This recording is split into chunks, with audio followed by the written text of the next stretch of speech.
Good, dude. What up, bro? It's your boy Fizzle. I don't like the way Max be getting my angles. He get a little too close. But we're here at the Latin Gallery. Come get you a panty.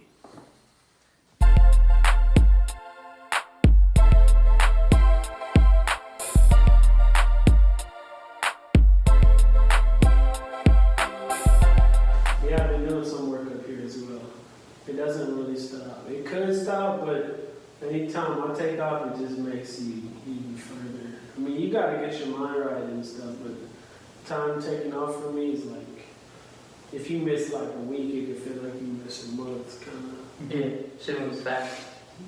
You can't ever get the time wasted back.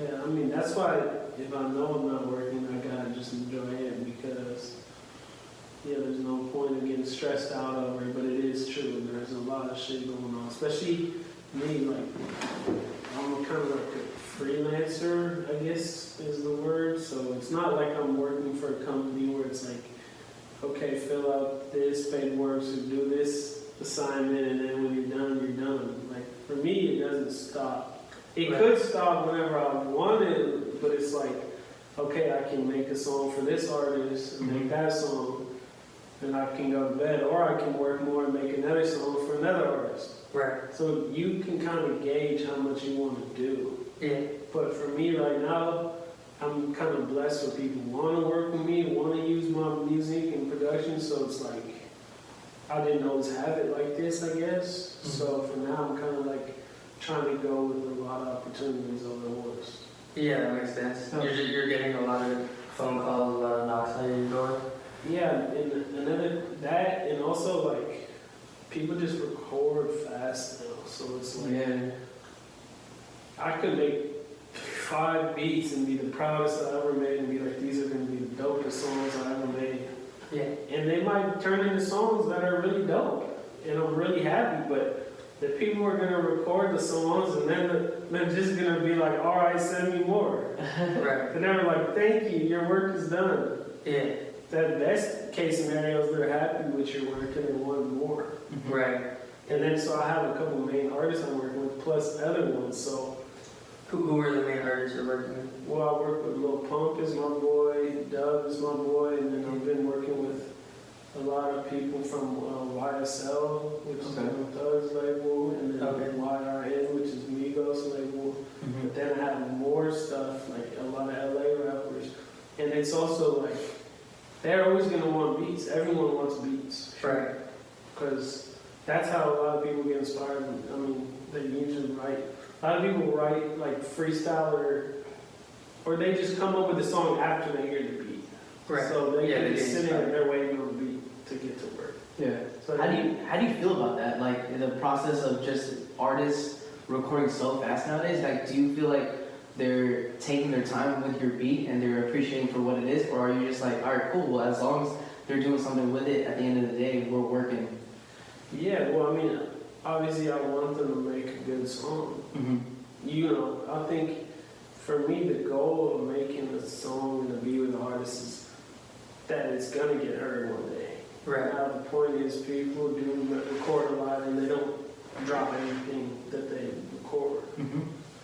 But I mean, that doesn't mean that you couldn't make it hit in 20 minutes.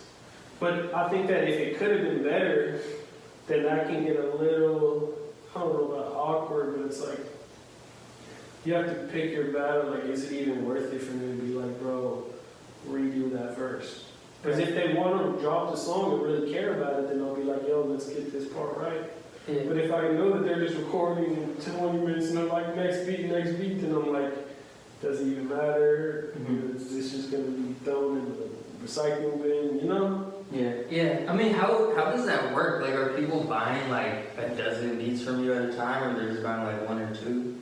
Well, so when you're working with artists on labels, and basically everyone I mentioned is on label, at least for me right now, I kind of just, you basically just make everything for free, and then if they release it, then you get paid. Gotcha. I mean, we get paid pretty well, but now, of course, the goal of mine, which is like some of the top dudes do, is like just a day rate. So that's like, look, I'm going to show up, or you can make whatever, how many songs you want to make,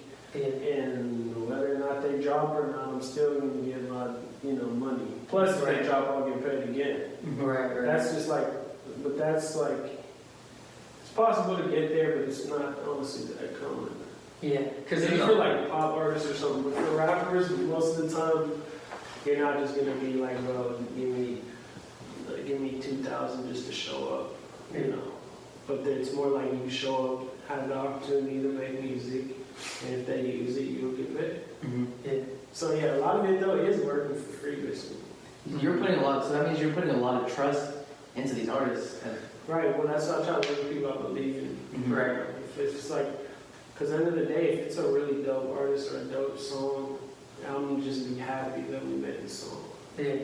And then it's like, okay, it might not drop for 6 months, but I know we have a dope song. It definitely should come out because I like it. If I'm listening to it, I make music so much and I make so many songs that if I'm listening to it like a lot, then I think I believe in it already. Right. Sometimes I make songs and like they're cool, but I don't listen to them ever. Right. And then there's a couple other songs that like I'm always playing or showing people. Yeah.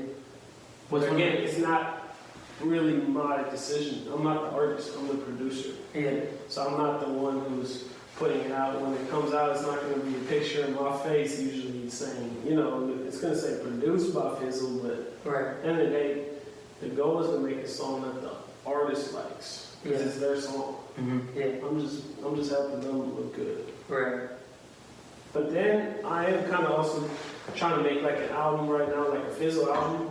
Okay. So maybe any songs that they don't want to use or even don't move fast enough on or whatever, I'll be like, hey, if you don't want to drop this, can I drop it? And it'll say Fizzle featuring you. That makes a lot of sense. Kind of like Mustard and Metro Boomin exactly. does. So I want to do that. I mean, I have the catalog now just on my computer, hundreds of songs. Yeah, I I can met a imagine. lot of artists, and so I'm just trying to think of how to best do it because you got to get them to clear the song and sign off on it. But that is another thing. I'm trying to do a producer album. Yeah, let me say it. Yeah, I want to listen to that. What you mentioned, like there's some of the songs that you still like you always slap, the ones that you've produced. What are some of the songs that just come to mind? I'm trying to think. So let's see to it.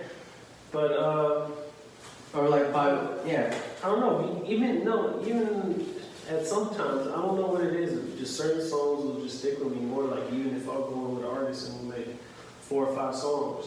Yeah. Usually there's 1 or 2 of them that I just play, and the other ones like I just always end up gravitating towards certain ones. And I'm not really sure what that is. But I can just tell when I like something. I mean, consumers do too. When you hear a song, a lot of times it doesn't take long. There's something in your head that you either like, I like this, or you're like, play no more. Yeah, That could be like 10 seconds. for sure. Right. I like to say it's longer, but some people, if the beat is hard, the melody's good, within 10 or 15 seconds, you're gonna be able to tell like, okay, I like this, or okay, that's not my favorite. Right. And that's what I feel like me and I feel like a lot of people who listen to music, it's like the hook is like really just one of the biggest things. Like The melody, For sure. tempo.